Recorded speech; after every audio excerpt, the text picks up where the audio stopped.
que é isso? Será que não é? Então, a gente aprende bastante. Então, eu vou me apresentar aqui para quem não me conhece. Meu nome é Andrei. Eu sou bacharel em antropologia, biomedicina, tenho um mestrado em bioarqueologia pelo Museu Nacional, da UFRJ, e um doutorado pela mesma área e pela mesma instituição. E a bioarqueologia ela é correlata com a outra área, que é a antropologia forense, que é o nosso tema de interesse hoje aqui, né? E como são áreas correlatas, eu acabo trabalhando nessas duas vias, né? Na bioarqueologia e na antropologia forense. No caso da antropologia forense, eu exerço ela no IML, no Instituto Médico Legal Afrânio Peixoto, e a bioarqueologia eu exerço no Museu Nacional, né? E a única diferença entre ambas é a aplicação. Enquanto uma a gente vai estudar esqueletos muito antigos, de milhares de anos, na outra a gente vai estudar esqueletos muito recentes ou corpos decompostos, enfim. A única diferença é essa. Mas isso a gente vai entender melhor já já, com os slides aqui. Deixa eu só abrir aqui.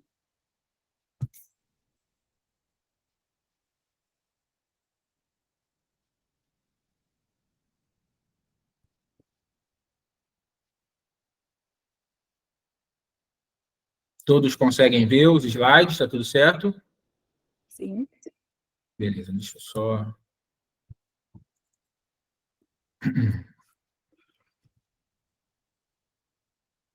Aqui. Tudo certo, então? Então, gente, vamos falar um pouco sobre como a antropologia forense funciona como uma ferramenta de identificação, tá?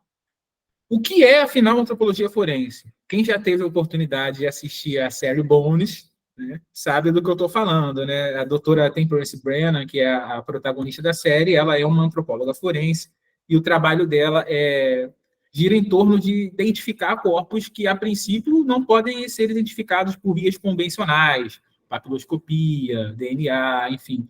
A antropologia forense ela se utiliza dos métodos da antropologia física para poder chegar à identificação daquela vítima. Então, onde o antropólogo forense ele trabalha? Ele trabalha nos centros de medicina legal, né, que são os centros das polícias técnico-científicas, principalmente nas missões humanitárias, eles têm um papel muito importante na ONU, na Cruz Vermelha Internacional. A gente teve uma atuação muito forte dos antropólogos forenses com as vítimas do Estado Islâmico, lá para 2015, 2017, na região do Oriente Médio, no 11 de setembro, no massacre do Hotel Ruanda. Então, todos esses locais teve a presença marcada dos antropólogos forenses. A gente tem também a presença em organizações militares, não é o caso aqui do Brasil, mas é muito forte lá fora. Assistência jurídica também não é o caso aqui, tem muito poucos. E docência e pesquisa, que a gente tem, inclusive, mais forte a presença da antropologia forense, né? Que a gente tem, por exemplo, no Museu Nacional, a gente tem na Universidade Federal da Bahia, a gente tem no Sul. Então, nós temos polos de antropólogos forenses e bioarqueólogos que acabam atuando em conjunto. Então, quais são os cenários de trabalho? O que a gente está vendo aí é um sítio forense na Argentina, tá? Para identificar vítimas de um regime, né? Um regime ditatorial. Então, na verdade, o que a gente está vendo é um trabalho de arqueólogos e antropólogos forenses escavando para buscar a identificação dessas vítimas aí. A gente percebe que é um trabalho extremamente minucioso, né? Então, quais são os nossos campos? Desastres de massa, violações aos direitos humanos, crimes violentos, exumações e exames em vivo, né, para a avaliação do perfil biológico. Então, quais são os objetivos, afinal, da antropologia forense? Identificação é o primeiro ponto, né? Identificação da causa-morte e processamento de todos os vestígios relacionados ao delito, né? Então, vamos lá. O primeiro tipo de corpo que a gente costuma receber são os esqueletos, naturalmente, né? Muitas pessoas podem olhar para isso e pensar, caramba, como nós vamos alcançar a identificação dessa vítima? A gente vai ver que tem muitos métodos para isso. Mumificados, né? Quando a gente tem de pensar em múmias, a gente pensa em Egito Antigo, Mas não, esse processo ele pode acontecer, inclusive, muito rápido, em questão de semanas, tá? Isso depende muito do ambiente, do clima, da umidade, e pode acontecer, como foi o caso aí, que esse indivíduo morreu há mais ou menos 3 semanas, né, anterior ao encontro do cadáver, esse foi o tempo estimado, tá? Putrefeitos e carbonizados, né, que acabou sendo a minha área de especialização dentro da antropologia forense. E, é claro, mutilados também. Então, esses são os corpos de interesse da antropologia, aqueles que não conseguem ser identificados por vias convencionais, por papiloscopia. A gente vê que quase não tem tecido ali em alguns casos. Então, aí a antropologia entra como a última etapa, a última tentativa de identificação dessas vítimas, né? Se a antropologia não conseguir, a gente vai coletar material genético, vai armazenar no banco de dados e provavelmente vai ser inumado como indigente, tá? Então, a gente divide a atuação da antropologia em 4 campos, né? A antropologia de campo, que alguns chamam de arqueologia forense, a análise pré-laboratorial, os exames laboratoriais e a confecção do laudo, que é a etapa final, tá? Antropologia de campo é o que a gente viu lá naquela imagem, né? Todo mundo aí em posições bastante cansativas, inclusive porque é um trabalho que leva muito tempo, tá? Para poder resgatar esses remanescentes, né? A gente faz a prospecção do campo, que é o exame para encontrar vestígios de algum cadáver ou parte de corpo ou correlatos, e para isso a gente pode usar cães farejadores ou pesquisa de campo, entrevistando pessoas, enfim. E a prospecção, a gente faz ela de 2 maneiras, tá? GPR, que é um radar de penetração no solo, e, como o nome já diz, PAS, né, que é o uso de pás, tá? E aí, o que a gente tem como vantagem no uso do radar? Ele é muito mais preciso, tem radares que conseguem ler ali 20 metros abaixo do solo, né? A gente economiza muito tempo, porém ele tem um alto custo e é preciso uma certa capacitação técnica para usar. Ao contrário das pás, que elas são bastante acessíveis, qualquer um pode comprar, né? Custo-benefício é ótimo, só que demanda muitas pessoas, dependendo do tamanho do campo, e o tempo é inviável, além de incorrer em riscos de você dar uma pasada ali justamente no cadáver. Isso acontece, tá? Então, visualmente falando, como a gente pode identificar, como a gente pode alcançar esses indícios de que há algum cadáver ali? Em primeiro momento, a gente pode notar, nesse exemplo aí, que o matinho está mais alto ali. Isso acontece por quê? Porque o solo está cedendo nutrientes para aquela região, tá? Então, teoricamente, logo acima do cadáver, vai ter um maior crescimento da vegetação. Isso acontece, tá? Essas plantas colonizadoras, elas vão crescer à medida que o solo vai alimentando ela com nutrientes, né? O cadáver vai alimentando ela com nutrientes. Em alguns casos, intencionalmente, né, as pessoas colocam pedras, rochas, para atrapalhar essa troca de nutrientes entre o cadáver e o solo e, no final, a vegetação. Mas isso gera o oposto, né? Há um crescimento menor. Então, a discrepância é a chave para a gente entender aqui, a diferença de vegetação. Aí, toda vez que a gente vai num campo que tem um provável interesse forense, a gente tem que olhar isso, tá? Isso é muito importante. E a gente começa a se organizar para recolher tudo, tá bom?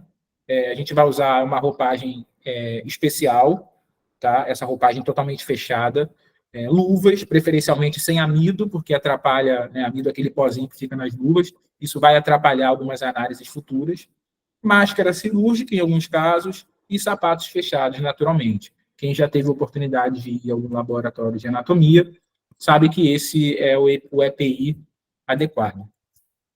Para delimitar o local, né, e fazer as medições, são 3 equipamentos: a trena, o paquímetro e essa régua arqueológica aí, tá? E para orientar na hora de tirar as fotos, escalas, né, e a gente chama de norte, né, esse que tem um N aí, e a bússola, só para a gente ter uma orientação mesmo. E registro, essa é uma parte muito importante. Hoje em dia, a gente não precisa usar câmeras DSLR, tá? A gente tem celulares como iPhone, é claro que não é tão acessível assim, mas tem celulares que fazem fotos de igual qualidade, bom? Então, 2 coisas muito importantes: câmera e luz.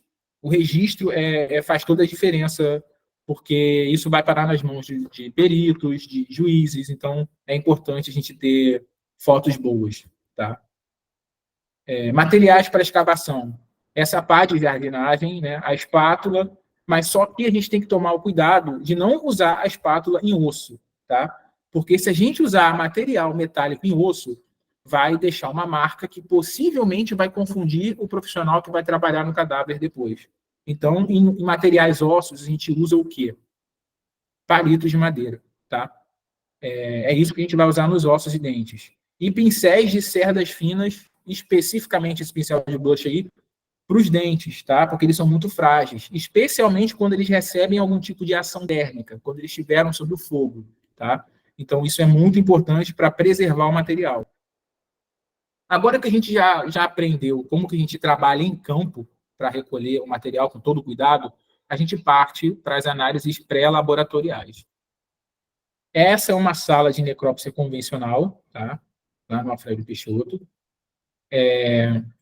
Vamos supor que a gente recebeu esse cadáver aí. Geralmente é assim que a gente recebe, tá? Nunca é limpinho. Então a gente vai ter que macerar esse cadáver, retirar ele, retirar todo o tecido mole dele e colocar num tonel de maceração ou numa panela que a gente chama de panela de cocção. E lá ele não vai cozinhar, ele vai ficar uma temperatura mais ou menos ali de 83 graus, tá? E a partir daí ele vai se desprendendo, o tecido mole vai se desprendendo até que os ossos fiquem completamente livres de tecidos moles. Mas é claro que antes da gente fazer isso, a gente tem que examinar o cadáver, as vestes, fotografar, né, e registrar tudo. Bem? Tamanhos de roupas, tudo que a gente possa registrar é interessante. Cores, tamanhos de roupas, modelos. A gente vai deixar isso tudo pré-anotado. Também é interessante, em alguns casos, a gente colocar isso no FlexScan, que é uma espécie de raio-x de aeroporto, né? Costuma ver. Esse tipo de raio-x ele pode nos dizer se há algum projétil ou não. Então, ele deve ser recolhido antes daquele processo de cocção. Tá? E, às vezes, a limpeza ela é manual, como a gente enxerga nesse caso aí. Aquele ali à esquerda é o Dr. Marcos, né, que é o atual chefe do serviço de antropologia forense lá no Alfredo Peixoto. E, então, ele está fazendo ali a limpeza manual dos remanescentes com todo o cuidado para não deixar nenhum tipo de marca. Tá? Essa é a panela de cocção que eu falava.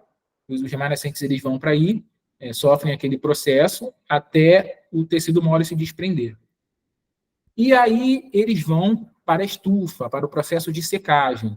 E eles geralmente ficam aí 1 ou 2 dias, dependendo da necessidade, e só então eles ficam prontos para serem analisados pelo antropólogo forense. E é aí que a gente entra na etapa laboratorial. Tá? Esse é o laboratório de antropologia forense do IML. Tá? Aí nós vemos que temos um esqueleto como molde para a gente olhar. É sempre interessante a gente ter um modelo para comparar. Né? A gente tem ali mesas de análise e lá no canto algumas coleções osteológicas de referência, aqueles crânios lá na ponta que a gente está vendo. Tá? E aí o primeiro passo é a gente organizar a ossada em arranjo anatômico. Esse é um exemplo. Tem alguém com o microfone aberto aí? Show, fechou. Então, esse é um exemplo de arranjo anatômico, tá? A gente vai dispor os ossos dessa maneira na mesa de análise e só então a gente vai começar a analisar. Cada um monta do seu jeito, mas é claro que tem que seguir uma ordem lógica, né, de segmento anatômico. É claro que dessa forma não há... a gente não pode dizer que está como nós somos de fato. Então, a gente chama isso de posição semelhante à anatômica. Ela não é anatômica de fato, né? Mas a gente vai descrever assim no laudo. O esqueleto foi montado em posição semelhante à anatômica. E aí a gente parte para a busca da identidade. Como é que a antropologia trabalha com isso? Primeiro momento, existe uma grande diferença, e isso é importante, entre identificação e reconhecimento. Identificação é um método científico. Quem faz é o cientista forense, que ele vai buscar, através da sua disciplina, a identificação da vítima. O reconhecimento, ele é feito, pode ser por parentes, pode ser, enfim, por pessoas, ele é baseado na constatação visual. Então, essa é a diferença. Enquanto um é um método científico, o outro é só uma constatação visual, que geralmente acontece quando o cadáver chega ali 1, 2 horas de morto e está intacto. Então, teoricamente, seria fácil constatar a identidade dele. Mas isso não acontece quando a gente recebe um cadáver decomposto. Então, o que a gente precisa para poder alcançar a identidade da vítima? Realizar o processo de identificação. E a gente tem vários métodos de identificação na antropologia. Comparação radiológica, implantes cirúrgicos, morfologia óssea, padrões trabeculares, todos eles são métodos comparativos. Nós vamos olhar alguns aqui. Esse primeiro é morfologia óssea, tá? Nós estamos comparando a morfologia das vértebras lombares, tá? Da região lombar, e se der match, né, como a gente chama ali, a gente alcança a identificação da vítima. Eles servem como parâmetro, existem vários estudos, vários artigos em antropologia forense demonstrando a sua viabilidade como método de identificação, tá? O mesmo acontece com as raízes dentárias. É uma justa posição, nesse caso, em xadrez, tá? E mostra a exata continuidade das raízes, da justa posição dos molares ali, um com relação ao outro. Então, bate certinho. A mesma coisa é o trabeculado ósseo dessa falange distal, tá? Os mesmos padrões trabeculares a gente consegue enxergar na radiografia antemortem e pós-mortem.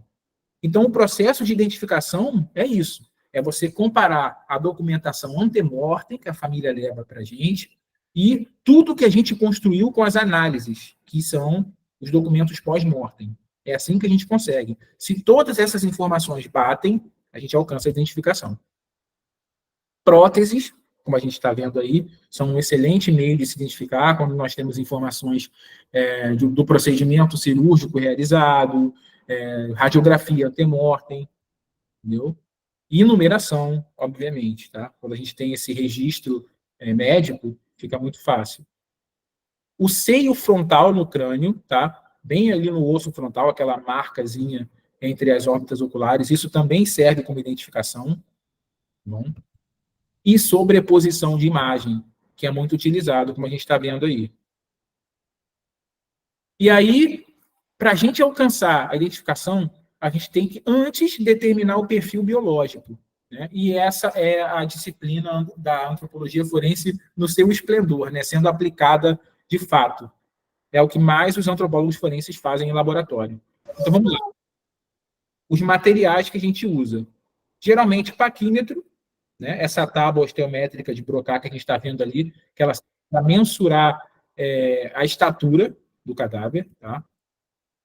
Lupas, obviamente, para ver microtraumas, microscópios, lupa de mesa de vários tamanhos, né? E um manual de antropologia forense, né? Um manual de anatomia, que é essencial. Esse eu coloquei porque ele foi emblemático, né? É o primeiro tratado de antropologia forense aqui no Brasil, o primeiro livro voltado para a área acadêmica na área, então vale muito a pena, quem tem interesse, adquirir um desses, tá? Os EPIs que a gente usa em trabalho, jaleco e luvas. E aí a gente vai começar a construir o perfil biológico da pessoa. O que a gente consegue descobrir com a antropologia forense afinal? Espécie, número mínimo de indivíduos, que é o NMI, o sexo, não é o gênero, tá? Idade, estatura, ancestralidade, variações anatômicas e processos patológicos. Então, resumindo, a gente consegue dizer se é humano ou se não é, quantas pessoas são, se é homem ou se é mulher, se tinha 2 anos, se tinha 1,60 ou 1,70, uma margem, no caso, de estatura, se tinha ascendência africana ou europeia, se quebrou o braço quando tinha 2 anos, ou se teve anemia. Tudo isso a gente consegue saber só analisando os ossos, tá? E aí a primeira coisa que a gente recebe, né? Vamos supor que a gente recebeu esse emaranhado de ossos aí, tá?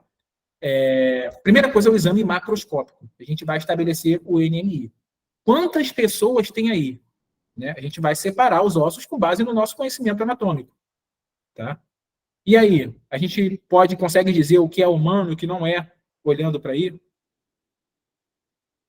Reparem que ali em cima, no canto superior direito, nós temos ossos não humanos, tá?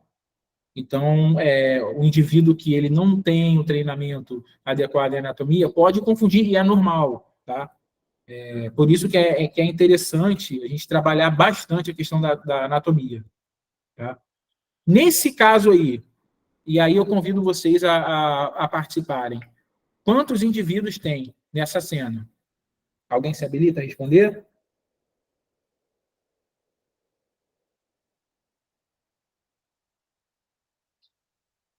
Alguém?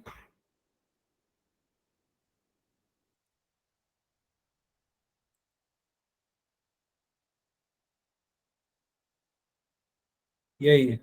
Ninguém para participar? Então, claramente, Eles são estão falando no chat. Dois, dois, dois. dois, beleza. Eu vou ter que arrumar uma maneira de ver o chat aqui. Enfim, são dois indivíduos, naturalmente. Nesse caso aqui, a gente percebe que começa a ficar mais difícil, né? São dois também, tá? E nesse caso aqui, alguém consegue dizer quantos indivíduos tem? Vamos prestar bastante atenção nas mãos ali, que às vezes acontece, né, dos ossos das mãos se desorientarem e saírem do lugar. Algumas pessoas falaram um, dois. Então, gente, são dois. Aquilo ali, entre os fêmures, é um feto, tá? É um feto. Então, são duas pessoas que tem aí. É um esqueleto feminino, são dois indivíduos. E agora?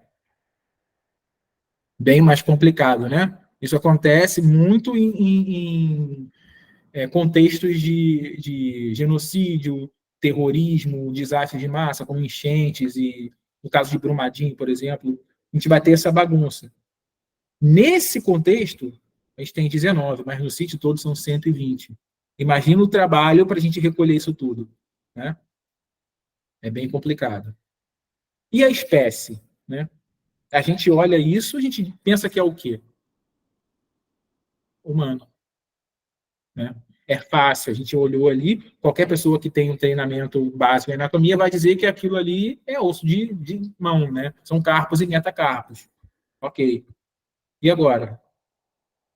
Né? Parece que quando o remanescente recebe alteração térmica, fica um pouquinho mais complicado, né? E aí, o que vocês acham que pode ser isso?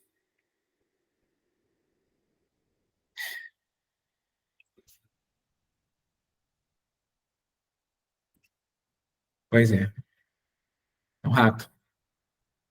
Isso acontece bastante, já vi acontecer. Então, bastante cuidado nas horas das análises, tá? Então, quando a gente recebe um esqueleto completo, gente, é fácil, mas quando ele não está completo, está fragmentado, as coisas começam a ficar mais difíceis, tá? A gente percebe que existem semelhanças, até por questões evolutivas, existem semelhanças em alguns ossos, né? Fêmures são mais alongados, arcos costais eles tendem a ser curvos, ok. Então, quando está inteiro, é fácil, mas quando está assim, né, se torna muito difícil. Então, a gente não tem uma dificuldade muito grande de dizer se é humano ou se não é. Nesse caso aqui, fica muito mais difícil, porque a gente tem à esquerda ossos imaturos, no meio ossos adultos e à direita ossos não humanos. Se a gente imaginar isso tudo fragmentado, vai ficar bem difícil a gente chegar a uma conclusão. Então, quando isso acontece, a gente pode recorrer à determinação microscópica das espécies, tá? Esse é um corte histológico feito em um osso, tá? Um osso humano. E a gente consegue observar as estruturas ósseas, as microestruturas, nesse caso, os canais de Abers, tá? Que são esses canalículos circulares aí, escuros que a gente está vendo, tá? Em animais, a quantidade é muito maior e a forma deles é totalmente diferente. Nos humanos, nos ossos humanos, são elípticos, enquanto nos animais são plexiformes. Isso é muito nítido no microscópio, não se preocupem, porque isso não vai levar à confusão. Então, em último caso, quando a gente precisa fazer isso, tá? É uma segurança que a gente tem para dizer se é ou não é da espécie humana. Olha aí a diferença, tá vendo? É bem gritante a diferença das estruturas histológicas de uma cabra e de um ser humano. Não tem como errar, tá? E a questão do estudo do sexo. Quando o antropólogo vai se debruçar sobre o remanescente, ele vai estudar o sexo, não o gênero. Porque o sexo é uma identidade biológica do indivíduo e o gênero é uma identidade social. É claro que existem casos em que, por exemplo, o indivíduo chega lá, o corpo dele chega, e aparece alguém, nossa, minha filha desapareceu, vim buscar. Ah, qual era o nome dela? Vanessa. Mas, biologicamente, é um homem. Então, olha a confusão que isso geraria, tá? Então tem que ficar claro que o antropólogo forense, o perito, no geral, ele se debruça sobre o sexo, não sobre o gênero, ok? E os aspectos sexuais do esqueleto humano, eles são marcantes, tá? Existe uma diferença muito grande entre o esqueleto feminino e masculino, tá? Mas é claro que essas diferenças, né, elas são grandes para aqueles que conseguem enxergá-las, tá? E isso cabe aos profissionais de anatomia, não só aos antropólogos forenses, mas todo mundo que trabalha com anatomia, tá bom? E aí a gente tem o percentual de acerto, né? Se a gente pegar esses acidentes anatômicos que a gente chama, a gente consegue estimar o sexo dos indivíduos com grande confiabilidade. Por exemplo, nos ossos longos, gira em torno de 80%, do crânio chega a 92%, na pelve chega a 97%, né?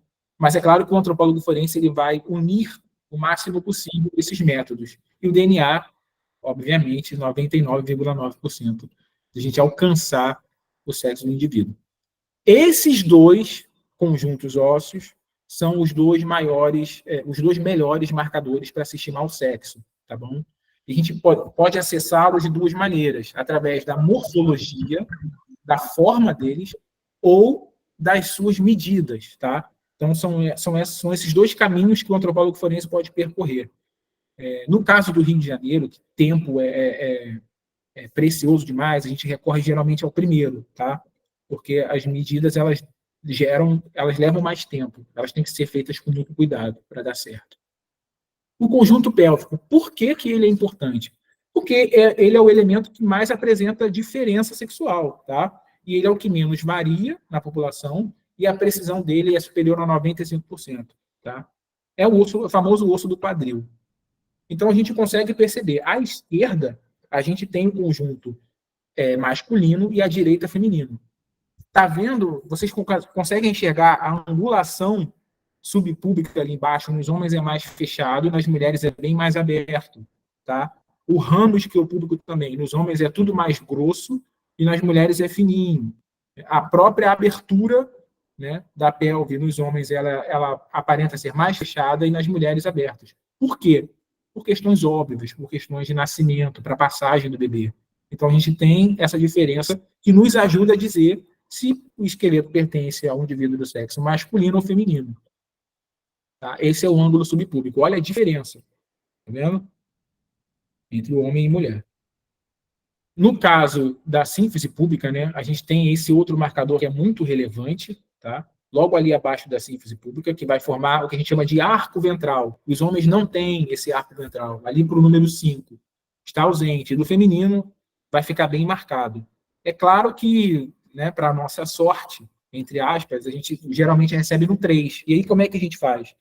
Por isso é importante a gente unir todos os métodos possíveis. Bom?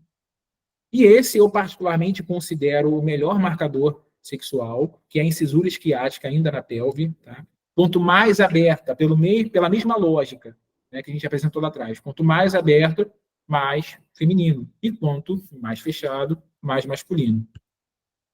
Mesma coisa no sacro. Nos homens ele é mais curvo e nas mulheres ele é mais aberto para facilitar a passagem do bebê. E isso também reflete nas dimensões do sacro, tá? E aí a gente tem essa fichinha, a gente vai preencher de acordo com tudo que a gente viu, né?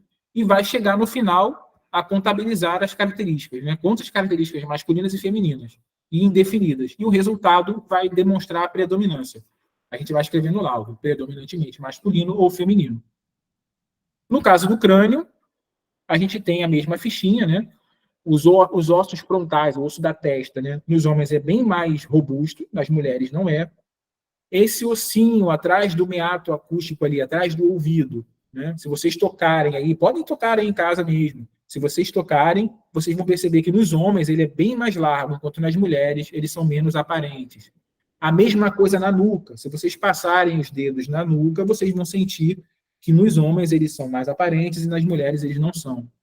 E mesma coisa no mento, tá? Na mandíbula, onde as setas estão apontando. Então, a gente tem essas diferenças. Tá? Muitas vezes o antropólogo ali, ele até, durante as análises, ele mesmo fica se tomando como parâmetro, e é interessante a gente fazer essa comparação. Né? A gente chega à conclusão de que é masculino ou feminino com base nessas diferenças. As setas estão apontando para os acidentes anatômicos que têm maior relevância no crânio, para estimar o sexo, são esses. E a gente vai numerá-los de 1 a 5, tá? Onde 1 é feminino e 5 é masculino. E aí, nesse caso, o que vocês acham? Masculino ou feminino?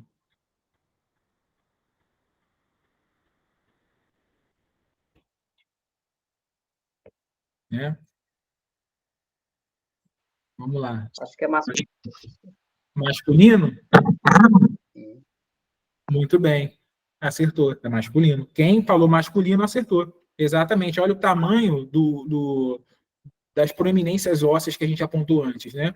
Olha o processo mastoide ali atrás do ouvido, né? Do meato acústico. Dá para ver muito bem. Né? Masculino. E agora?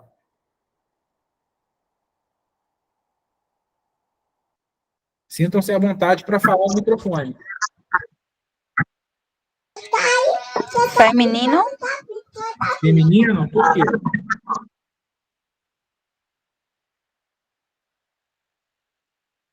Vamos olhar para os acidentes que a gente viu.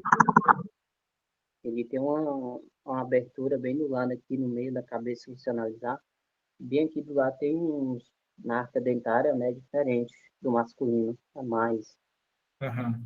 Mas nesse caso, o que chama mais atenção para a gente é o processo mastoide. Olha o tamanho dele, ele é muito grande para ser feminino, né? Ele é um 5 naquela escala que a gente tem, naquela escala metodológica. Então, ele é masculino, tá? E agora, esses dois?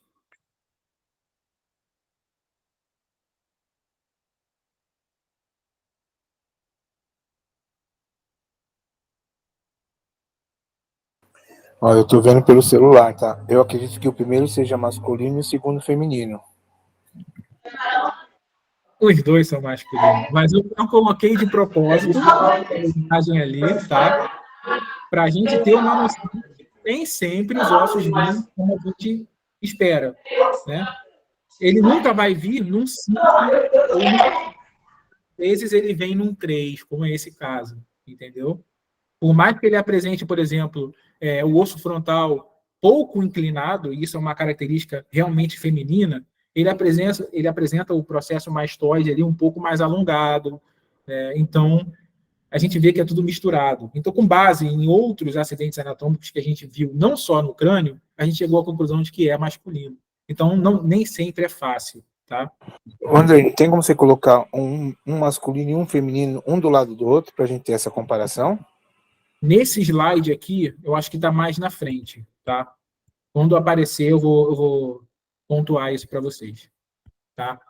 Nesse caso aqui, eu acabei matando a surpresa sem querer, não se estima sexo em indivíduos subadultos, gente, tá? Isso aqui não são fraturas, tá? O indivíduo não está com o osso da bacia quebrado, isso é porque eles estão não fusionados, eles estão incompletos, tá? Então, se trata de um indivíduo jovem, é assim que ele fica, eles não se fusionaram ainda. Então, não se estima sexo em indivíduos subadultos, porque, por motivos óbvios, os ossos ainda estão se formando. Não existem diferenças morfológicas suficientes entre um indivíduo jovem, que é do sexo masculino, e um indivíduo jovem, que é do sexo feminino. Se nós pegarmos dois esqueletos, vamos supor, de crianças de 6 anos, e uma é uma mulher e outra um homem, a gente não vai saber diferenciar, porque eles ainda estão se desenvolvendo. tá? Essas diferenças elas só acontecem mais à frente. Tá? E agora a gente vai partir para as estimativas de idade. Isso em infantos, em jovens, é muito fácil, mas conforme a idade vai passando, vai se tornando mais difícil. A gente tem alguns métodos que utilizamos comumente. O primeiro é baseado na erupção dos dentes e na mineralização deles. O segundo, que é o mais famoso, o nosso preferido lá no IML, é o Sutton-Brooks, que ele, na verdade, nos permite avaliar o aspecto morfológico da sínfise pública, que é a união dos dois ossos da bacia. Tá? O grau de luminescência, que é a terceira imagem ali mais à direita, das raízes dentárias. Os graus, as linhas de fusão dos ossos longos, que é como a gente viu naquele esqueleto lá. E os arcos costais. Percebam que os métodos ósseos eles seguem o mesmo padrão, deterioração. Tá? Quando eles estão bem jovens, eles ficam com aparência rugosa ou apresentam linhas de fusionamento. Agora, quando eles estão ali mais... quando o indivíduo é mais idoso, eles vão começar a apresentar falhas estruturais. Aqueles famosos bicos de papagaio, né, na coluna, quem já sofreu com esse tipo de artrose, enfim, vai começar a aparecer isso com a idade, é natural. E isso cabe no nosso método também. No caso dos dentes, a gente pode estabelecer uma cronologia com base na idade que eles costumam erupcionar, tá? Então, nos dá uma margem muito boa. Inclusive, a gente consegue estimar a idade fetal, tá? Com esse método específico do Belaker, que é um antropólogo mundialmente renomado. Aí percebam nessa imagem que não temos só dentes completamente erupcionados, como temos dentes não mineralizados e que não erupcionaram ainda. Tá? E aí a gente usa também a técnica de luminescência, né? Não vale muito a pena a gente se debruçar sobre isso, mas é um método que ajuda a gente a estimar a idade também. Tá? E as estimativas de idade com base nos arcos costais. Essa é a aparência do nosso arco costal jovem. E percebam que, com o passar do tempo, vai se deteriorando. Tá? E cada etapa dessa vai nos dar uma margem de idade, de 20 a 50, de 30 a 40, dependendo das condições. A mesma coisa na clavícula, tá? A clavícula, quando ela é jovem, ela fica aberta, desse jeito como a gente está vendo, até apresentar aquele grau de deterioração, tá? E a clavícula, né, isso eu sempre falo, né, bem interessante, a clavícula do latim clavicular significa chave. E isso é interessante por quê? Porque é o osso que abre o processo de ossificação, é o primeiro osso que começa a se ossificar, a se solidificar, e é o que fecha também o processo de ossificação. Ele é o último a se formar. Por isso aí, clavícula, né, o nome. A gente percebe, né, à esquerda ele bem jovem, bem rugoso, e à direita ele totalmente fusionado. Suturas cranianas, eu acredito que muitos de vocês já devem ter ouvido falar, as famosas moleiras nos bebês, né, e conforme o bebê vai crescendo, vai se fechando, e essas suturas a gente consegue estimar a idade também, porém, não é um método que a gente usa, porque nos dá uma margem muito grande de idade. A gente está vendo ali 20 a 40, mais de 50, 25 a 50, então não vai nos ajudar se a gente quer alcançar a identificação. Não vai nos ajudar a excluir muitas pessoas. A gente chega, faz o exame, o indivíduo tem de 25 a 50 anos. Ora, quantas pessoas não têm de 25 a 50 anos, né? Então não vai nos ajudar muito. Os graus de fusionamento dos ossos longos, isso já nos permite chegar a margens bem melhores, como nós estamos vendo aí, 14 a 18, 17 a 20, né? E, claro, unindo métodos, tá? Para estreitar ainda mais essa margem. E o campeão, né, que é a morfologia da sínfise pública, como a gente fala, né? Existe uma diferença entre os aspectos da sínfise masculina e feminina, e por essa razão a gente tem que estimar sempre o sexo antes da idade, tá bom?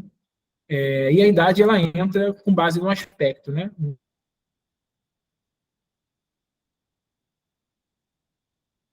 A gente percebe que mais à esquerda são indivíduos jovens e mais à direita, tudo deteriorado, indivíduos mais idosos. Um osso longo, geralmente o fêmur, E, a partir daí, a gente usa uma tabela no Excel com 3 metodologias, pode ser Melega, que a gente está vendo ali embaixo, Trotter e Glessler, ou Mendonça, que é o que a gente usa. Tá? E, por exemplo, a gente colocou aí, conseguimos uma certa medida, 455 milímetros, e a gente joga na tabela, e essa tabela nos retorna um range de estatura, que pode ser de 1,60, 1,75. Isso já ajuda a excluir muita gente. Tá? Ancestralidade. Não vamos falar em raça, porque, biologicamente falando, raça não existe. Ancestralidade. O indivíduo pode ser caucásico, mongólico, negroide, indiano ou australoide. No entanto, a realidade brasileira é essa daqui. Ou ele vai apresentar características predominantemente europeias, ou africanas, ou, na grande maioria das vezes, eu me arrisco a dizer, na esmagadora maioria das vezes, miscigenado. O nosso povo ele é muito miscigenado, então quase sempre a gente vai nos deparar com características místicas, olha só, mistas, né? A gente vai olhar, vai encontrar um marcador típico da comunidade africana, outro marcador típico da comunidade caucasoide, então vai ser sempre misturado. Aqui fica mais claro para a gente entender. Na parte superior, nós temos um crânio típico de um indivíduo europeu. A gente percebe que o céu da boca, né, o palato, ele é um pouco mais fechado, e a abertura nasal ela é bem fina. Nos asiáticos, a abertura nasal é mais larga e menor, né, em comprimento, e o palato ele é extremamente largo. Enquanto na comunidade africana, a gente tem uma abertura nasal aproximada ali da comunidade asiática, mas ele é ainda menor um pouco, e o palato ele é um pouco mais largo também. Tá? Então, cada crânio vai apresentar essa diferença. É claro, a abóboda craniana também apresenta ali na primeira imagem mais à esquerda grandes diferenças. Tá? Enquanto dos africanos eles costumam ser mais alargados, os asiáticos eles costumam ser mais abobadados, enfim. Todas essas diferenças são marcadores que a gente chama de marcadores étnicos. Tá? E aí, nesse caso, esse esqueleto, o que a gente consegue dizer? Vamos olhar para as características ali. Eu coloquei a imagem à esquerda para a gente ter como um parâmetro. Olha a abertura do osso nasal. Todo mundo consegue enxergar que é muito próximo dos europeus. Tá? Isso fica bem claro, né? E aqui? Parece europeu também, né?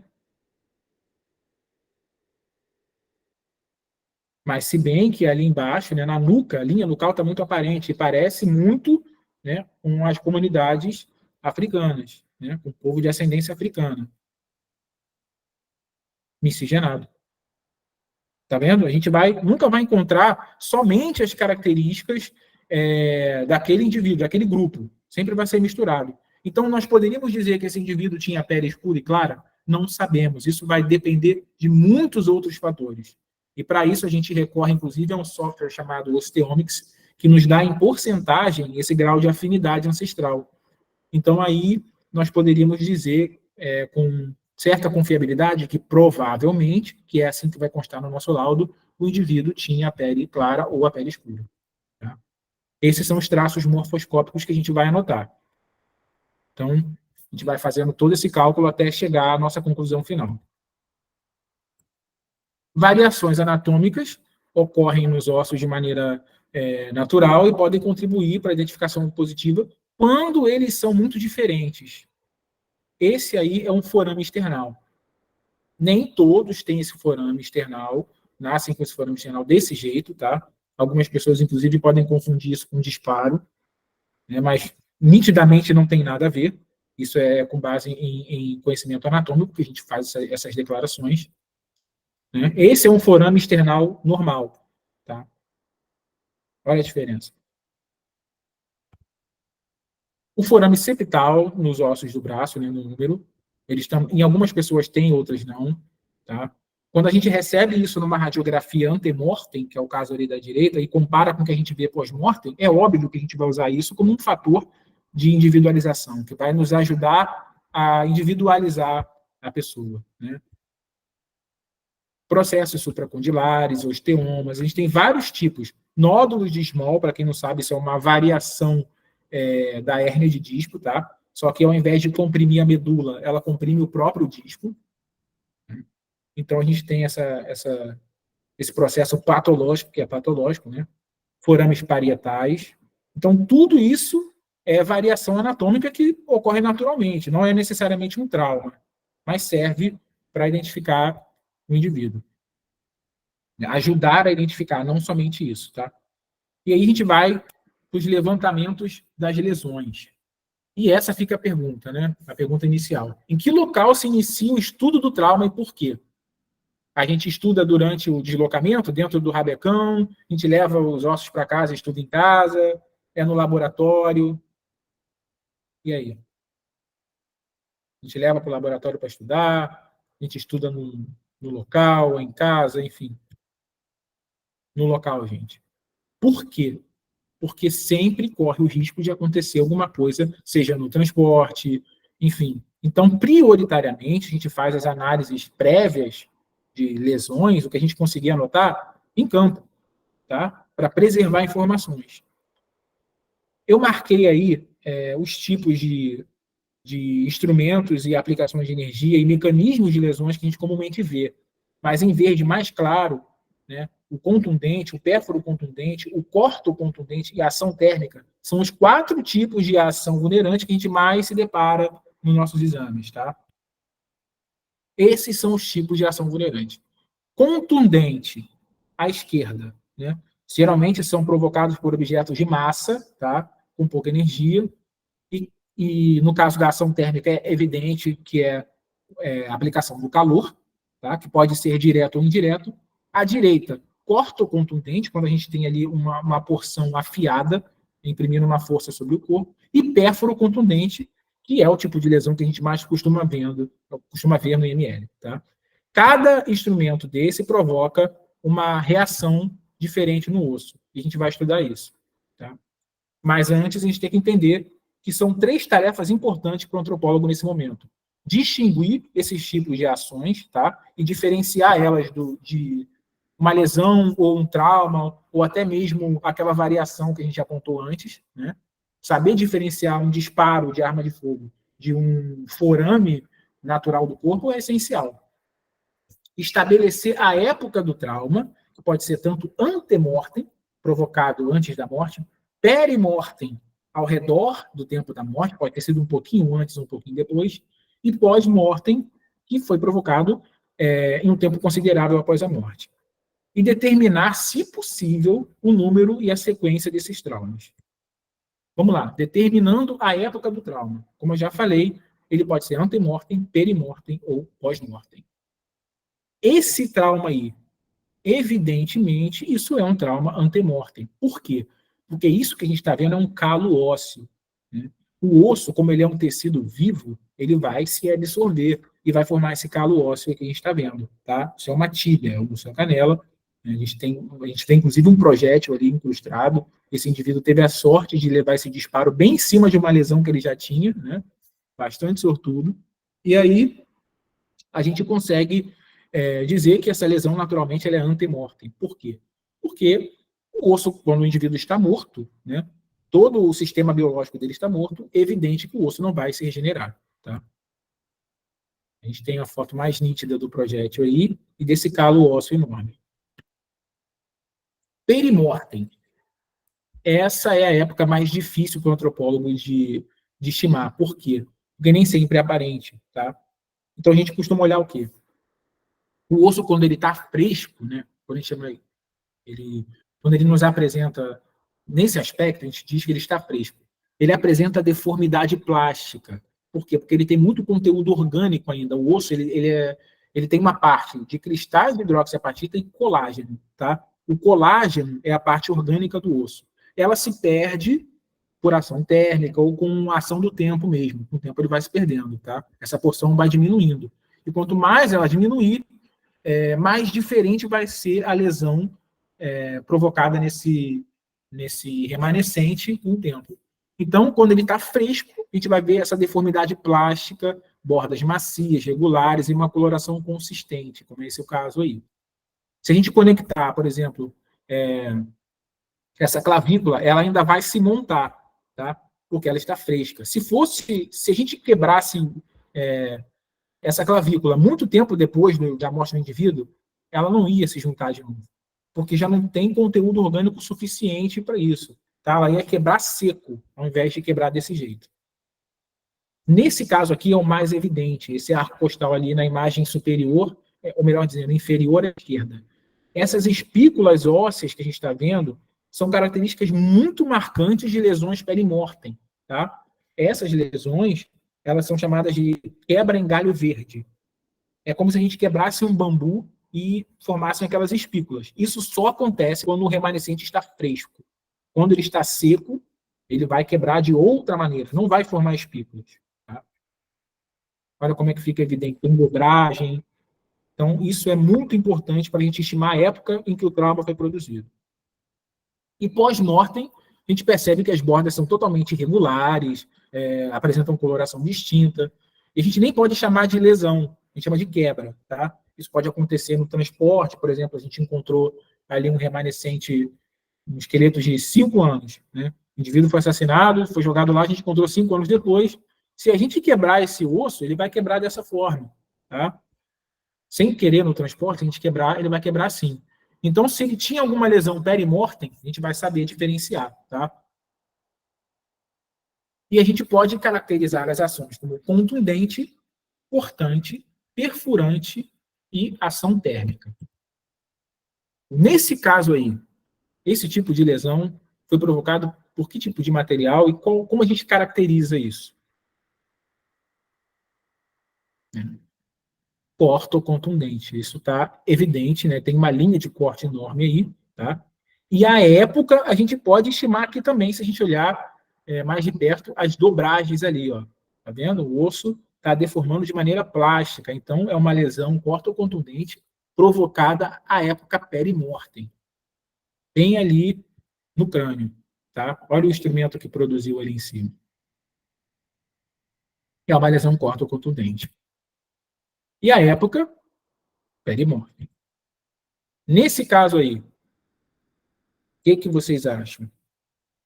Daqueles 4 elementos ali à esquerda, o que teria provocado esse tipo de lesão?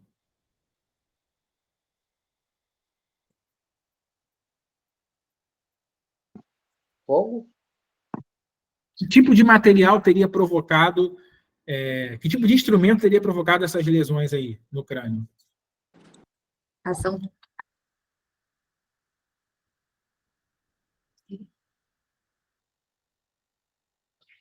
Ação térmica, né? O fogo. E nesse caso, evidente, né?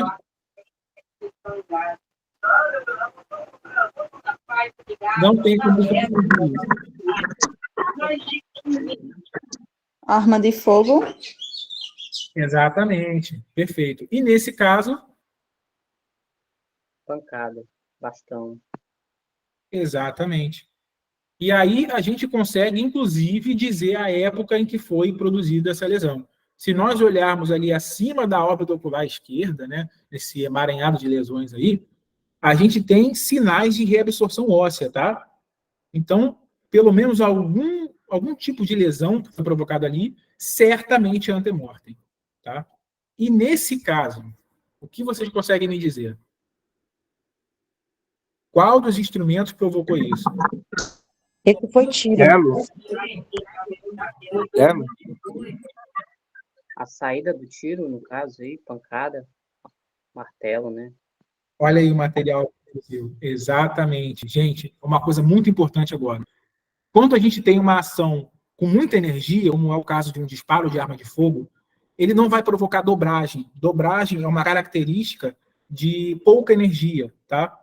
Então, em disparos, a gente não vai ter isso. A gente tem ali dobragens, naturalmente, a gente está vendo. É uma lesão provocada à época perimortem, tá? Que foi provocada por um instrumento de formato ovalar com baixa energia. Nesse caso foi um martelo, né? Olha a dobragem ali. E só para testar vocês mais uma vez, masculino ou feminino? Masculino. Muito bem. Parabéns, masculino. É isso, exatamente isso. E agora vamos falar um pouquinho sobre a ação térmica. A gente tem mais à esquerda ali, como o osso é naturalmente, tá? A aparência natural dele. De 25 a 250 graus Celsius, quando ele sofre esse tipo de ação nessa intensidade, ele se mantém com essa aparência e pode ser que ele fique um pouco acastanhado. Com 300 a 500 graus, ele já fica escurecido. É quando a gente começa a perder o conteúdo orgânico dele. Tá? E aí, conforme a temperatura vai subindo, a gente vai vendo que ele vai ficando esbranquiçado até chegar ali a 1000 graus, que é a temperatura de cremação, tá? Que ele vai se transformar completamente em outro material e vai perder toda a porção orgânica dele. Por que isso é importante? Porque, geralmente, é isso que impede o exame de DNA. Tá? A gente tinha muito isso aqui no Rio, nos anos 2000, quando a queima no famoso micro-ondas, né, que é colocar um indivíduo entre pneus e tacar fogo, como a gente via no Tropa de Elite 1, esse era um meio que muitos traficantes usavam para incinerar os inimigos. Né? Então, era muito comum nessa época a gente receber esse tipo de coisa no IML. O mesmo acontece com os dentes, exceto com a coroa, o esmalte, porque é praticamente 100% mineral, e o máximo que vai acontecer é escurecer, enquanto a raiz, que tem uma porção relevante de matéria orgânica, ela vai passar por uma transformação de cores bem parecida com os ossos. A gente tem exemplos fotográficos aí das mudanças de temperatura nos ossos e nos dentes. E os ossos secos, eles não se fraturam do mesmo modo que os ossos frescos, tá? E isso é interessante, por quê? Porque, não sei se vocês conseguem notar essas fraturas concêntricas aí na imagem deitada, isso é um osso longo. E essas fraturas, a gente chama de fratura de unhas de dedão, são, na verdade, impressões musculares que os músculos exercem nos ossos, tá? O que acontece nesse caso é que o indivíduo ele ainda tinha tecido muscular, tecido mole envolvendo os ossos, tá? Então, quando o indivíduo é queimado, o que acontece? Né? A primeira coisa é o se desidratar. Ele se desidrata, ele encolhe, força você... Alguém com o microfone aí? Obrigado. Então, ele vai forçar um indivíduo, quando ele sofre ação térmica, a uma posição que a gente chama de posição do pugilista. As mãos vão fechar e ele vai se encolher. Isso é involuntário, quando o indivíduo é queimado vivo acontece isso, tá? E o músculo ele começa a exercer uma pressão muito grande nos ossos e acontece essas marcas. Então, mesmo daqui a 10 mil anos, se a gente pegar esse remanescente, a gente vai dizer que ele estava com tecido mole ainda. Isso não acontece quando você queima um osso por si só. Outra coisa que acontece é ele ter alterações dimensionais, ele dobra, encolhe, quebra, enfim. Fatores que influenciam a queima. Tempo de exposição ao calor, temperatura, o tipo de combustível usado e a quantidade, oxigênio, enfim. Tudo vai influenciar. Uma coisa que eu quero chamar a atenção nessa imagem é que mostra a intensidade da queima, né? O azul seriam as regiões menos suscetíveis à queima, que teoricamente estariam mais preservadas, o branco um pouco mais avariadas, até o vermelho, que seriam as áreas mais afetadas pela queima. Notem que a lógica por trás disso é a quantidade de tecido mole em estruturas protegendo, tá? Por que a região ali central do corpo, as vértebras, elas estão azul? Porque tem uma infinidade de órgãos ali, tecidos protegendo. Mas a mesma lógica não se aplica à palma da mão. Alguém pode me dizer o porquê, já que a gente quase não tem tecido protegendo ali os ossos da mão? Por que isso acontece? Alguém poderia dizer por que essa lógica não se aplica nesse caso?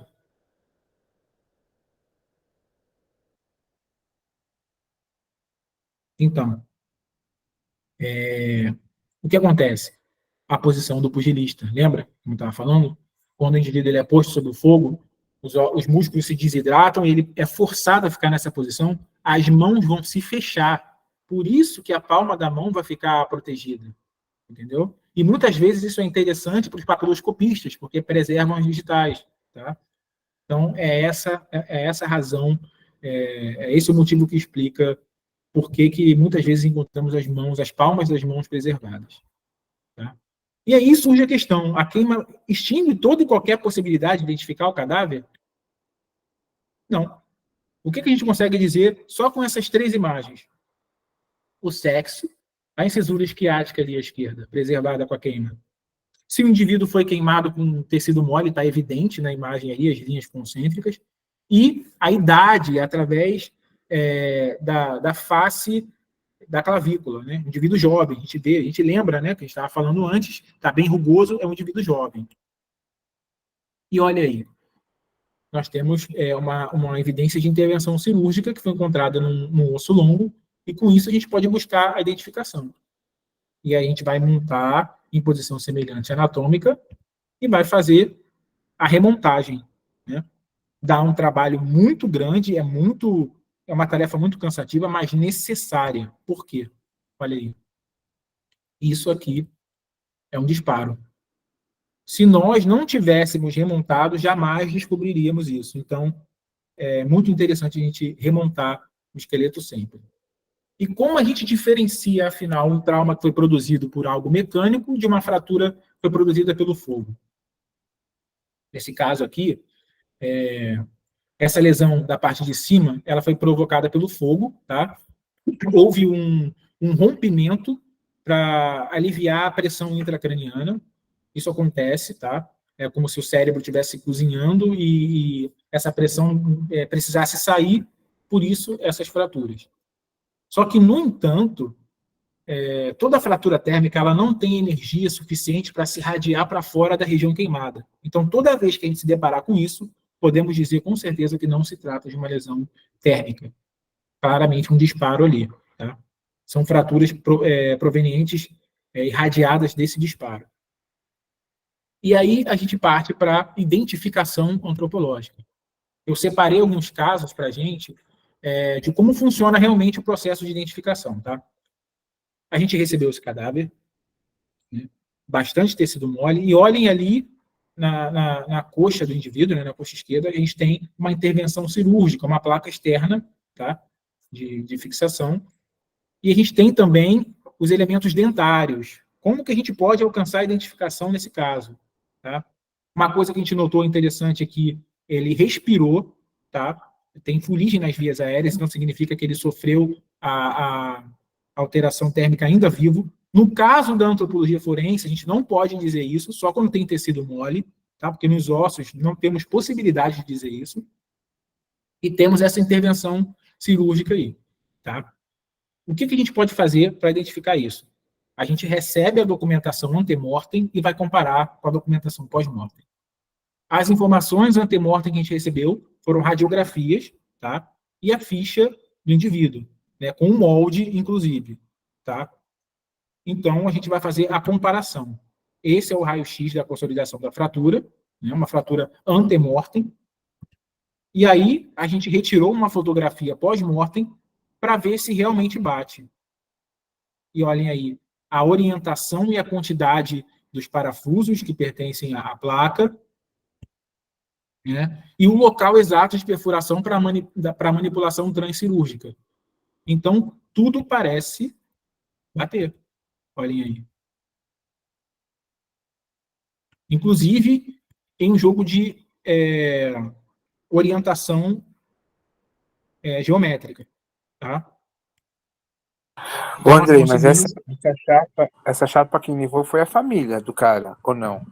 Exato, exatamente. Sempre que a gente vai identificar, a gente precisa da documentação ante-mortem. Tá? Eu vou dar Porque uma chapada em você, Eduardo. Oi? Se ele falar chapa de novo, eu vou dar uma chapada nele. Ah, desculpa, eu sou meio ruim. Mas eu vou prometer não falar mais nada a partir de agora. Enfim, a gente consegue ter essa noção, essa identificação. Nós somente vamos conseguir isso quando a família leva alguma coisa. Isso a gente já discutiu lá atrás. Tá? Todo método de identificação funciona por comparação. Né? Então, a gente precisa da documentação ante-mortem. Aí, a gente, não satisfeitos, promovemos aí ao molde da arcada dentária do indivíduo. E olhem aí. mete de novo.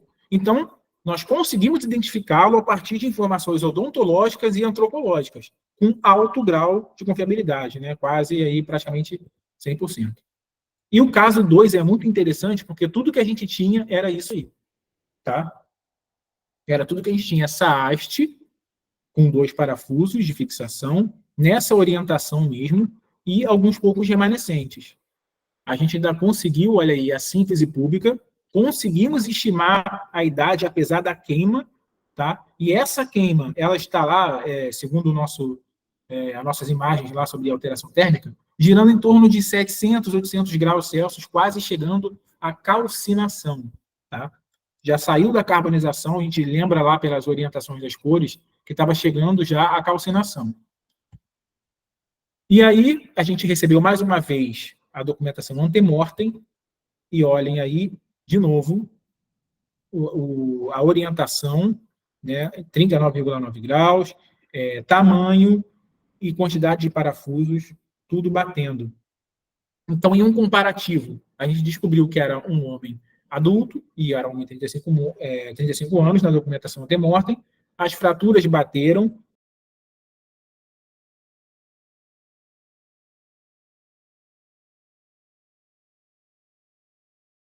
então, toda vez que a gente faz essa comparação, a gente pega os dados e faz um tratamento estatístico, olha o acumulado que a gente atingiu lá embaixo em amarelo.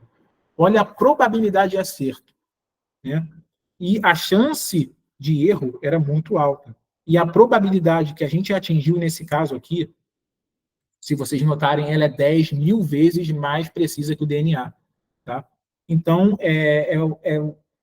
esse é o poder da antropologia forense. É onde a gente consegue chegar somente com a comparação exata, tá? E utilizando os métodos corretos para a identificação. E a gente conseguiu isso como sexo, idade, isso ajudou, né? Que é a construção do perfil biológico, mas somente isso basta? Não, porque olha o acumulado de probabilidade que a gente teria ali, né? Em torno de 78%, né, no acumulado. E aí a gente precisaria de outras coisas, a fratura no fêmur, a fratura antiga, o lado da fratura, e a gente vai acumulando, né, essas probabilidades com base nos nossos achados e confrontos, até chegar a essa probabilidade enorme de acerto. Então aqui, mais uma vez, somente com base naqueles poucos ossos que a gente encontrou, só isso aqui a gente conseguiu identificar o indivíduo. Então, aquela história de queimar a pessoa para ocultar o cadáver, isso não existe desde que a antropologia se consolidou como uma disciplina que busca a identificação. Tá? Então, com esses poucos fragmentos e essa haste, a gente conseguiu identificar com muito mais precisão do que o DNA esse indivíduo. Então, só para finalizar, a antropologia forense, assim como outras disciplinas, ela funciona por comparação, ela busca a identificação, mas ela também requer, assim como todas as outras disciplinas, muita dedicação, muito preparo e muito estudo, tá? Porque, como a gente viu, não é fácil, mas mais uma vez, e especialmente aqui no Rio de Janeiro, necessário. Então é isso, pessoal. Quero agradecer a oportunidade e me coloco à disposição para as perguntas. Bom?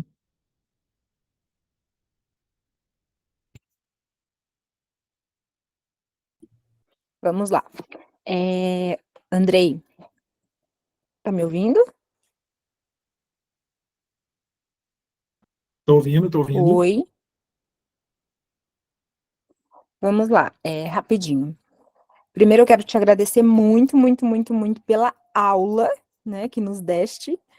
Foi uma aula, prendeu a atenção de todo mundo. E porque assim, a galera aqui é top, a galera aqui é super interessada, em plena quarta-feira à noite, todo mundo aqui. Mas assim, às vezes eles se empolgam e aí no meio da palestra todo mundo perguntando e tal, e dessa vez todo mundo esperou, deixou para perguntar depois, ficou preso ali ao conteúdo. E eu vou dar o tempo deles perguntarem, sim, mas eu quero só adiantar uma coisinha para eles sobre o certificado deles e a palavra-chave, né? Que a gente sempre deixa um link, então, só para avisar antes, pessoal, a gente vai colocar o link no chat, aí vocês vão clicar no link, Mas só depois que vocês fizerem a pergunta, não tenham pressa, não vão deixar o palestrante aqui, foi tudo lindo até agora, vamos continuar sendo educados, maravilhosos. Então, prestem atenção. Vamos colocar o link no chat. Quando terminar aqui, vocês vão com calma lá, cliquem no link bonitinho, coloquem o nome de vocês do jeito que vocês querem no certificado, mas prestem atenção, porque nós não temos fábrica de fazer certificado, nós mesmos fazemos, então não dá para ficar depois arrumando o nome. E daí vocês preencham, a palavra-chave qual é, Dani? Daniela? Ossada. Ossada. A palavra-chave é ossada, com 2 S. Mas pode errar na escrita que a gente entende. Não pode postar a palavra-chave lá no grupo. Postou, perdeu o certificado. Por quê? Porque o nosso intuito aqui não é o certificado, tá? O nosso intuito aqui é aprender, o nosso intuito aqui é expandir a caixinha. O certificado, ele é um bônus, né? Para quem esteve aqui cansado, pós-trabalho, todo mundo não, né? Todo mundo aqui tem uma outra atividade, mas tem um monte de gente aqui que tem filho, tem esposa, tem marido, tem outras coisas para fazer, tem os doguinhos aí para cuidar. E aí se dedicou. Então, o certificado é mais por conta da dedicação em si, porque aquilo que você absorve, ninguém tira de você. Então, não vai ser um papel ou não que vai dizer se você realmente mereceu aquilo ou não. Então, é isso.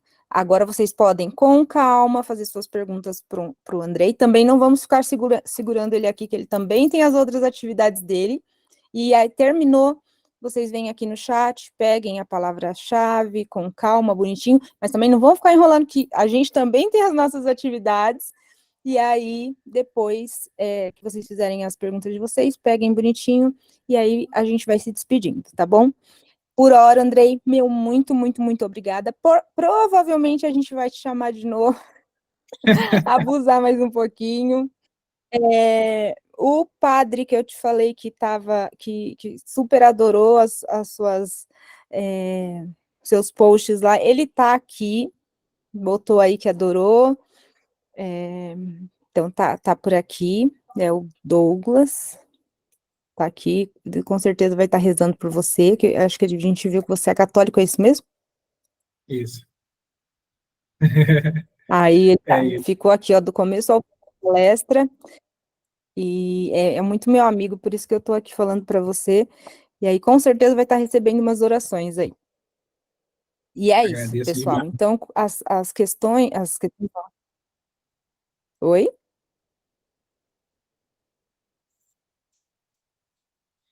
Então, as perguntas, como é que ficou? Aí ele falou aí, ó, isso mesmo. Como é que ficou as perguntas, gente? O Breno estava falando para colocar no chat. Eu não sei como é que ficou essa organização, mas vai na mãozinha aí, levanta a mãozinha e vai perguntando. Ó, Padre Douglas é uma bênção, então deve ter mais gente que conhece o Padre Douglas. Segue ele lá, Padre Douglas. Então vamos nas mãozinhas, vamos lá, gente. Vamos pela... Breno, como é que ficou as questões aí que você estava mandando botar no chat? Giovana Gomes queria saber se existe relação da antropologia. Tá no chat isso aí. Aham. Posso começar a responder? Da relação da antropologia. Isso, antropologia forense com a inteligência facial. Pode responder. Então, é uma pergunta interessante essa, bastante interessante. Existe sim uma relação forte da antropologia forense com a inteligência artificial, inclusive algo novo, né? Está sendo bastante explorado ainda, é um campo ainda mais ficou muito forte agora com o potencial das placas de vídeo, que aumentaram muito, então a capacidade de processamento e os novos modos de se usar a inteligência artificial melhoraram bastante. Inclusive, é um projeto que eu estou desenvolvendo em parceria com alguns outros antropólogos, que envolve o uso de inteligência artificial generativa para poder estabelecer métodos mais precisos para estimar a idade através da síntese pública. Então, a IA conseguiria ajudar a ler esses parâmetros que a gente não consegue enxergar.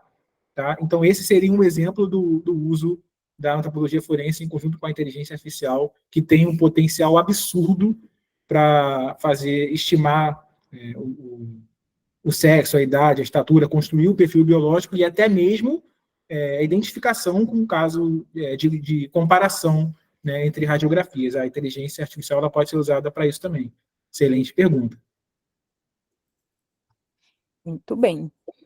Se tem algum método já comprovado que facilite a identificação por meio da inteligência artificial? Comprovado já foi, né? ainda não. Comprovado ainda não, mas tem estudos caminhando nesse sentido, mas são muito embrionários ainda, é algo muito novo. Uhum. Geice Miranda, é possível ver a diferença pela bacia e pelo ombro? Então, gente, eu prezei muito pela didática, por isso que eu evitei usar termos muito técnicos, tá? Mas geralmente a gente fala conjunto pélvico, osso pélvico, ou então ilho, isquio, inominado, por aí vai. Mas que diferença a gente estaria falando? Diferença de sexo, com certeza. Idade, síntese pública fica no conjunto pélvico, sim. Né? E, por exemplo, o úmero, em comparação as medidas do úmero, né? Inclusive de outros ossos longos também, como o fêmur, elas também nos ajudam a chegar a uma diferença de sexo, tá? Então, por meio desses ossos, sim, a gente consegue dizer se o indivíduo se o esqueleto pertence ao sexo masculino ou feminino. A gente consegue, sim, tá? Deixa eu ver aqui o que mais.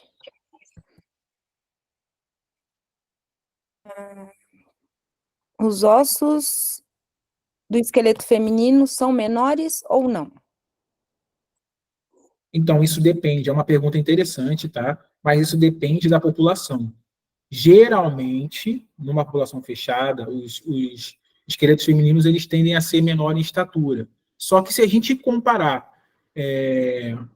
um homem do Peru, que geralmente tem estatura abaixo da média global, com uma mulher escandinava, que tem uma estatura muito acima da média global, a gente vai ver uma diferença muito grande e não tendendo aos esqueletos masculinos, tá? As mulheres vão apresentar uma estatura maior do que os homens, então isso varia bastante entre a população. Mas dentro de uma população fechada, sim, a lógica segue. Então, A Geice perguntou com que idade o crânio se fecha totalmente. mais uma vez, isso varia, tá? A gente tem fechamentos aí entre 6 a 12 anos, e às vezes nunca se fecha, né, por alguma patologia, tá? Então, a gente tem essas diferenças todas, e tudo tem que ser considerado no momento do exame, tá? Mas isso não é totalmente claro e não segue uma lógica fechada, precisa. Isso varia muito. Depois vem muitos elogios, muito obrigada, aula gratificante, palmas, obrigada por responder, a minha palestra, top. Essa perdeu a palestra porque foi explicado, não entendi. Perguntando se os slides serão disponibilizados. Então, como tem casos sensíveis do IML, não tenho essa permissão, mas, para não deixar vocês aí sem nenhum material, eu tenho um drive, né, que eu vou disponibilizar para vocês, inclusive vou botar meu e-mail aí, com minhas redes sociais, para quem tiver interesse, eu passar o que tem de mais atual na área, inclusive manuais didáticos para quem quiser seguir na antropologia forense. Eu vou enviar tudo para vocês aí, caso vocês queiram, tá bom? Perfeito. Aí, mais elogios.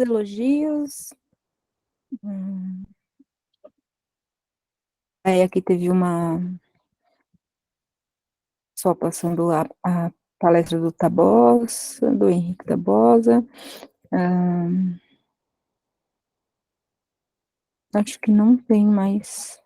Fechamento do crânio tem alguma interferência com a parte cognitiva? Não, nenhuma. Acho que foi isso. Obrigada, amigo maravilhoso. Obrigada, amigo maravilhoso, como sempre maravilhoso. A Natália Pinheiro. Satisfação, muito bom. E aí, tem aqui uma fila Alguém da fila quer falar das mãozinhas levantadas aí? Já pode falar. O Rafael?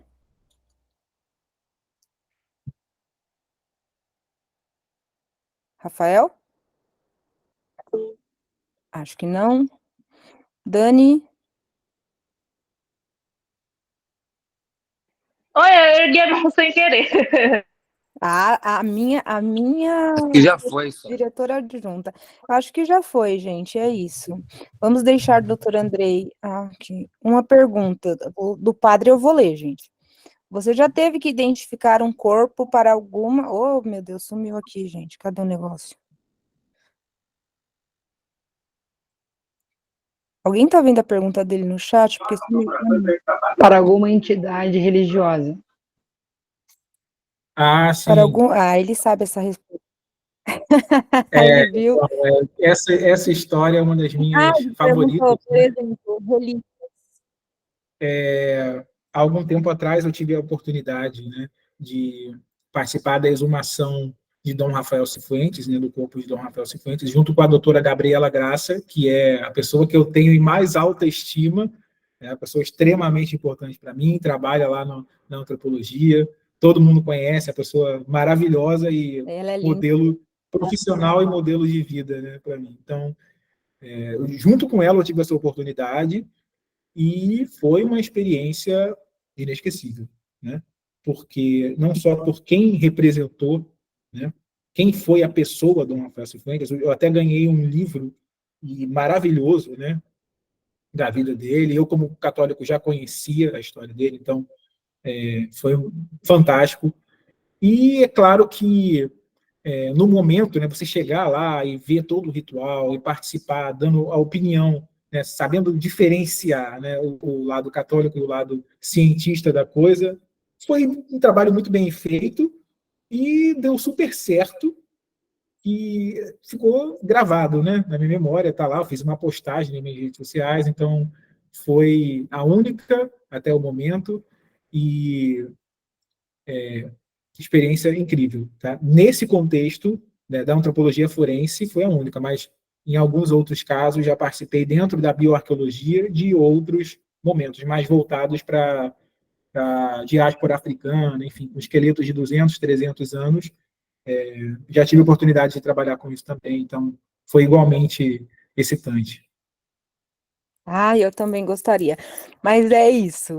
Andrei, muito, muito obrigada. Ainda mais sua fã, né? Não só pela religiosidade, mas por tudo que você apresentou aqui.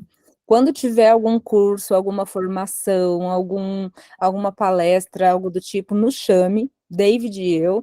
Nós tivemos no Congresso Internacional de Perícia Forense, onde estava o Newton, a doutora Gabriela Graça. Não sei se você esteve por lá, porque eu lembro o teu rosto. Provavelmente. Provavelmente. Eu acho que foi isso. Nem eu me recordo mais. Você não lembra? Tinha um cara com uma camisa toda colorida, um cara estranho, assim, na palestra? Eu não lembro. É tanto compromisso que eu acabo me perdendo. Então, o cara com a camisa toda colorida, todo estranhão, mas bem colorida mesmo, era o David. Sentou lá na frente ainda. Mas era. Deus. Faço as palavras da Sol. Muito obrigado por ter aceitado o nosso convite. Assim, você na mesma hora aceitou, topou e ainda ajudou a gente, porque indicou a doutora Gabriela. E, tipo assim, na semana que vem, a nossa palestra será com ela, certo? Sexologia forense. Sexologia forense. E futuramente ela vai falar também sobre a inteligência artificial. Só que a gente focou nessa... Ela é sensacional, assim como você, são pessoas do bem, e que Deus abençoe muito vocês, assim, porque ajudaram muita gente. Isso, muito sucesso. É isso aí. E aí, semana que vem, você entra aqui para ver a sua amiga. Ela vai dar palestra para a gente. Andrei, muito obrigada. Vá descansar. Agora já vou vir na intimidade. Vá descansar, meu amigo. E gratidão. Aí você passa lá pro David ou para mim mesma lá no Instagram. O link, os contatos, Isso. Tá, pode O- deixar. E aí a gente posta lá no Perícia em Foco. Já tem lá, viu, galera? O arroba do Andrei lá, sigam ele. E é isso. Em breve nos vemos de novo, viu? Com certeza, gente. Um abraço e muito obrigado pela oportunidade de falar aqui para vocês um pouquinho. E tenham todos uma ótima noite. Nós que Também, agradecemos. boa Boa noite. Tá. Tchau. Pessoal, creio que todos já tenham pego lá o link da palavra-chave, né? O Breno, posta mais uma vez aqui o link, por favor, só para ficar embaixo. Só, pode cuidar a gravação. Oi, esqueci dessa parte. Não sei nem onde tá.